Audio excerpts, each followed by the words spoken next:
number one thing that I see broken more often than anything is kind of not having a clue what you're selling. Meaning the bride walks up to your booth and she doesn't really know why you're there. You have just a couple of seconds to capture that bride's attention. She has to be able to look at your booth and know exactly, beyond a shadow of a doubt, what it is you are selling. It sounds pretty simple, but I see it broken time and time again. It is very easy for the intended message to be lost. So don't have things in your booth that are unrelated to your business. If you are not a photographer, don't go overboard with photographs. If you're not a florist, don't put flowers in your booth. This booth, nicely designed booth, but I have no idea what they are selling. Here's a nice booth. You know the minute you look at it that they are selling wedding cakes. They put a lot of effort into this booth. I have no idea what they are doing. There's no signage. There's a whole bunch of flowers. I'm not positive, though, that they are selling flowers.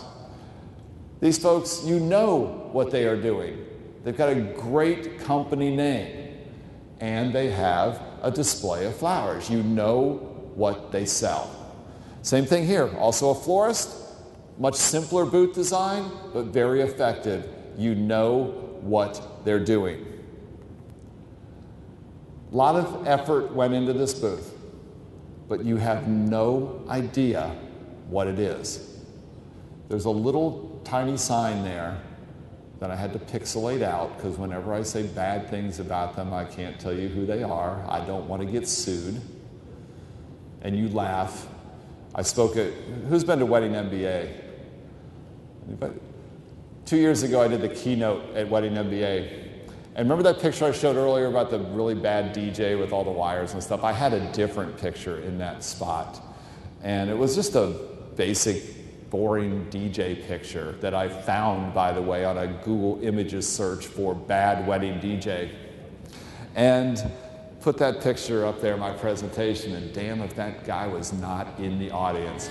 And I evidently ruined his life as a result of that, and got a nice little lawsuit served on me a couple of weeks later, and it went away, but now I have to pixelate out stuff, and it's not nearly as much fun, but anyhow, in this case, this was, they got a little tiny sign that says what they do, but other than that, you look at it and it's pretty, but you don't know what they're selling. This is a much simpler booth, but it works because the instant you look at it, you know that they are selling invitations.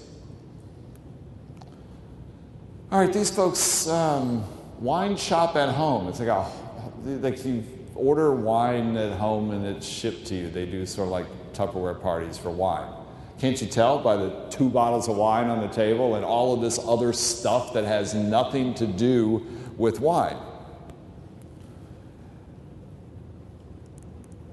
I suggest to you that you set up your booth in your office, storefront, somewhere, set it up. Grab some people who don't know what you do. The younger the better. Get a 12-year-old kid, has no idea what you do, ask them to look at this booth and say, what is it that I'm selling here? And if they get it wrong, you need to tweak it and go back to the drawing board.